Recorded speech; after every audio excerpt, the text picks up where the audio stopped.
Hello again, and welcome back. Excuse me. My name is Sherry Marks. I'm the pastor of the Church of the Open Door, the First Christian Church of Ukiah, and this is my message for this weekend. We're delighted to have you here with us today.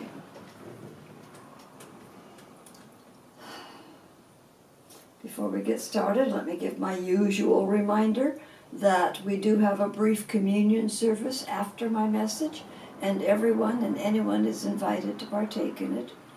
If you're here with us, that's easy enough. If you are at home or someplace else, far from where you can get things handy, just get yourself a cracker or a cookie, something easy, something to drink, and have it handy to you so that when we get to that part here, you can partake with the rest of us. Please join me in a moment of prayer.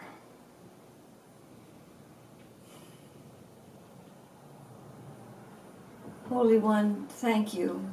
Thank you for calling us here together on this day. Thank you for calling us to hear your word. Thank you for calling us to share at your table.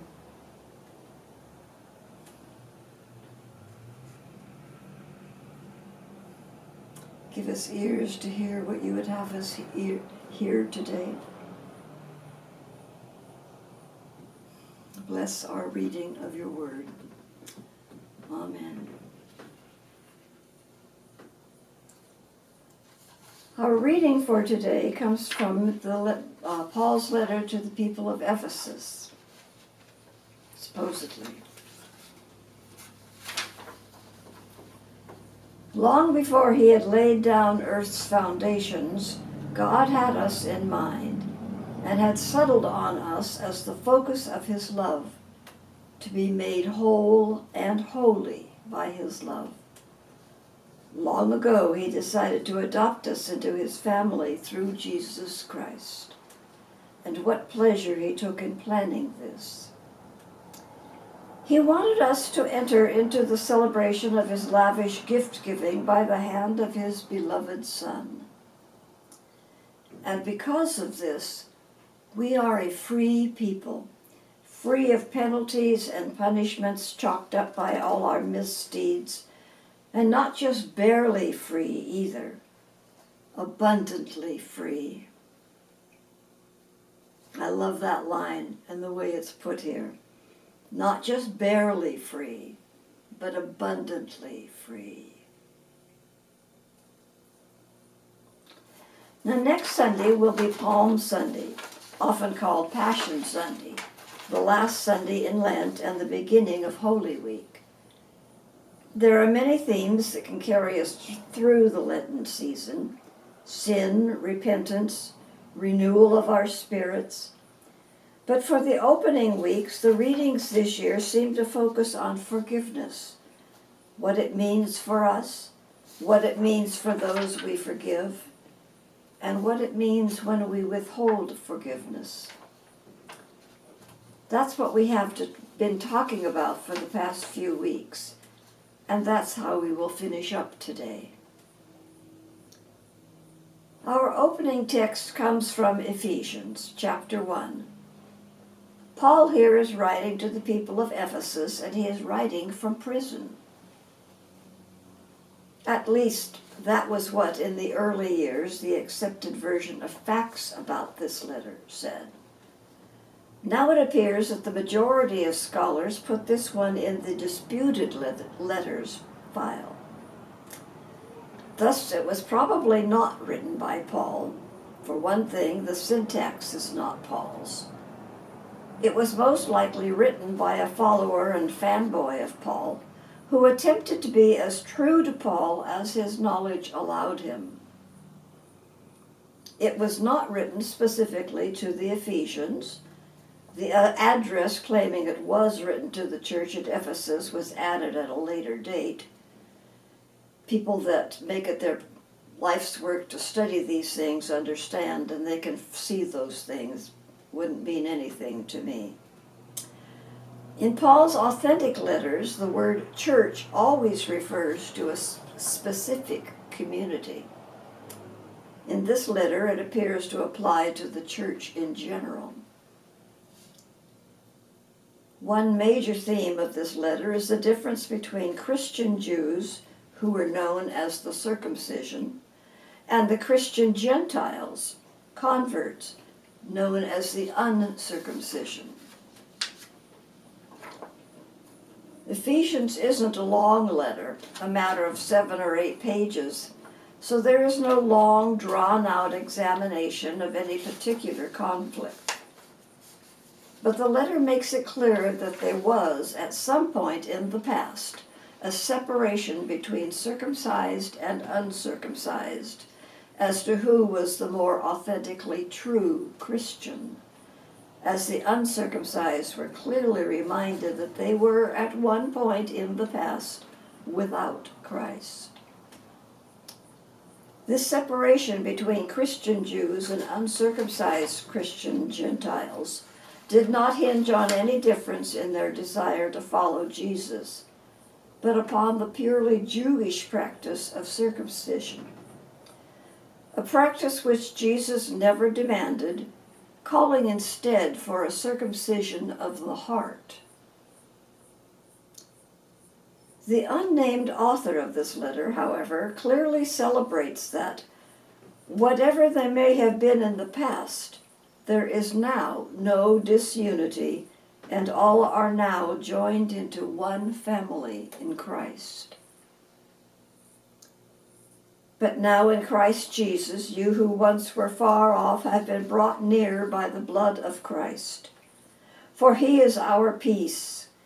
In his flesh he has made both into one and has broken down the dividing wall, that is, the hostility between us, abolishing the law with its commandments and ordinances, that he might create in himself one new humanity in place of the two, thus making peace and might reconcile both to God in one body through the cross, thus putting to death that hostility through it. So he came and proclaimed peace to you who were far off, and peace to those who were near.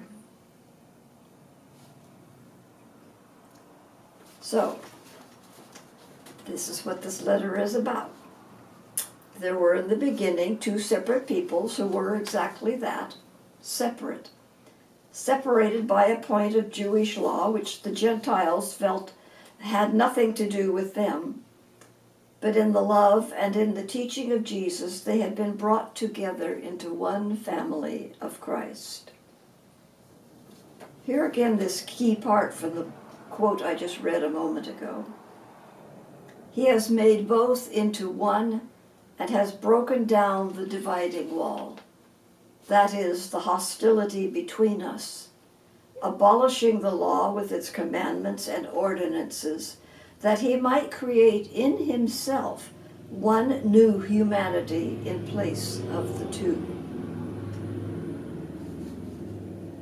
It is God's will that we might be joined into one unity, not building walls between us, but tearing down our selfishly maintained walls of separation.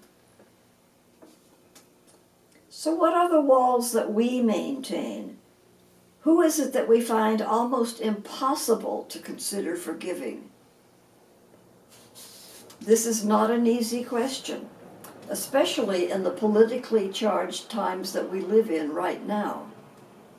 We are surrounded, it seems, by liars and thieves, people who appear to take delight in killing, doing unspeakable harm to others, all without a shred of remorse. How do we forgive them? We cannot base our forgiveness on what they deserve. In all that Jesus has forgiven us, he never asked if we deserved it or not. He just forgave, and so must we.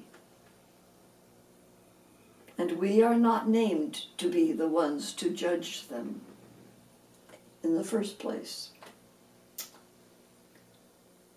Christ has forgiven our insistence on differences. It's already done. It's gone. leaving us whole and healed. As he has done so, let us remove our walls and leave those wrongs to God. Let us remove any barriers that we throw up to derail their forgiveness. Let us learn to live in peace and unity ourselves, in love and hope. And then let us leave this Lent behind us and prepare to enter into Christ's Easter. Let us celebrate his rising every day in joy and love and forgiveness for each other.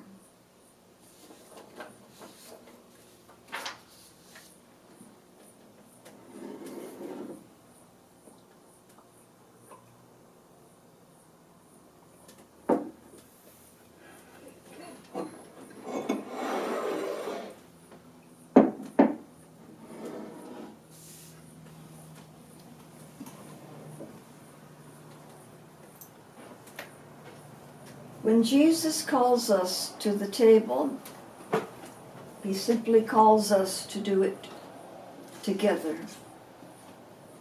to share, not to nitpick about other people and their worthiness, while ignoring the chance that perhaps we are not as worthy as we might think either. We are only worthy because Jesus has taken our sins from us. He has forgiven us. Carte blanche. Forgiven us. So we have no right to judge others. And at that meal, long ago, Jesus took a piece of bread, part of the ritual of the meal that was being shared that night, and he offered it up to the one that he called Abba, or Father, Daddy, and he blessed it, and he said to them, all of them that were gathered there, "This is my body. Take and eat, and know that I am with you always." And he broke the bread. And likewise, he took the cup that was there, that was always meant to be shared with everyone at that table. And he offered it as well to the one he called Father. He blessed it, and he said to them, "This is the cup of my salvation, the seal on the covenant that God has made with God's people, that never again will God turn away from God's people. This is my life, my blood poured out for you, given for you. Take and share this cup with all gathered here and with all everywhere." And so, taking the broken bread, he said, "This bread is my body, broken and given for you, for all of you. All of you. Take this bread," he said, "and eat it, and know that we are one."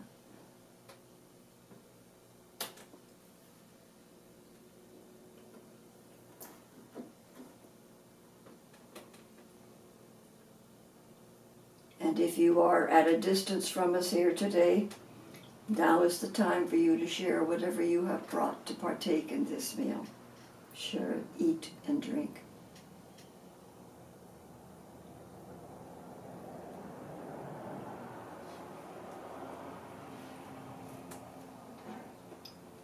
And he took the one cup there at the table, and he said to them, "This is the cup of my blood, my heart, my life given for you. Take this and drink, and know that as you do so, we are one and always will be."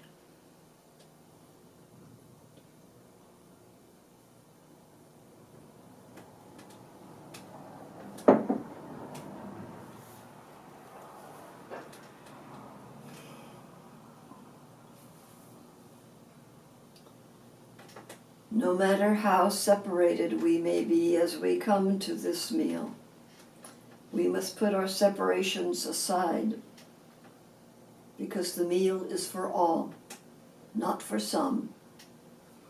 There are no special ones here at this meal who deserve it more than others, for we are all God's children, all God's beloveds. And this meal is given for us and to us to share with each other, with those we know and those who may be on the other side of the world right now, someplace else, some other church gathering, some other home table, some other meeting room, some other country. We are all God's children, and we are all loved and forgiven, and we share.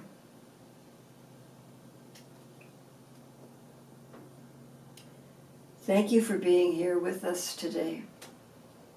Thank you for coming and sharing bread and cup with us, for sharing the word that we have heard together. Thank you for joining us. So go in peace to love and serve the Lord, and carry the love and the forgiveness of God with you wherever you go, and hand it out freely to all you meet. Amen.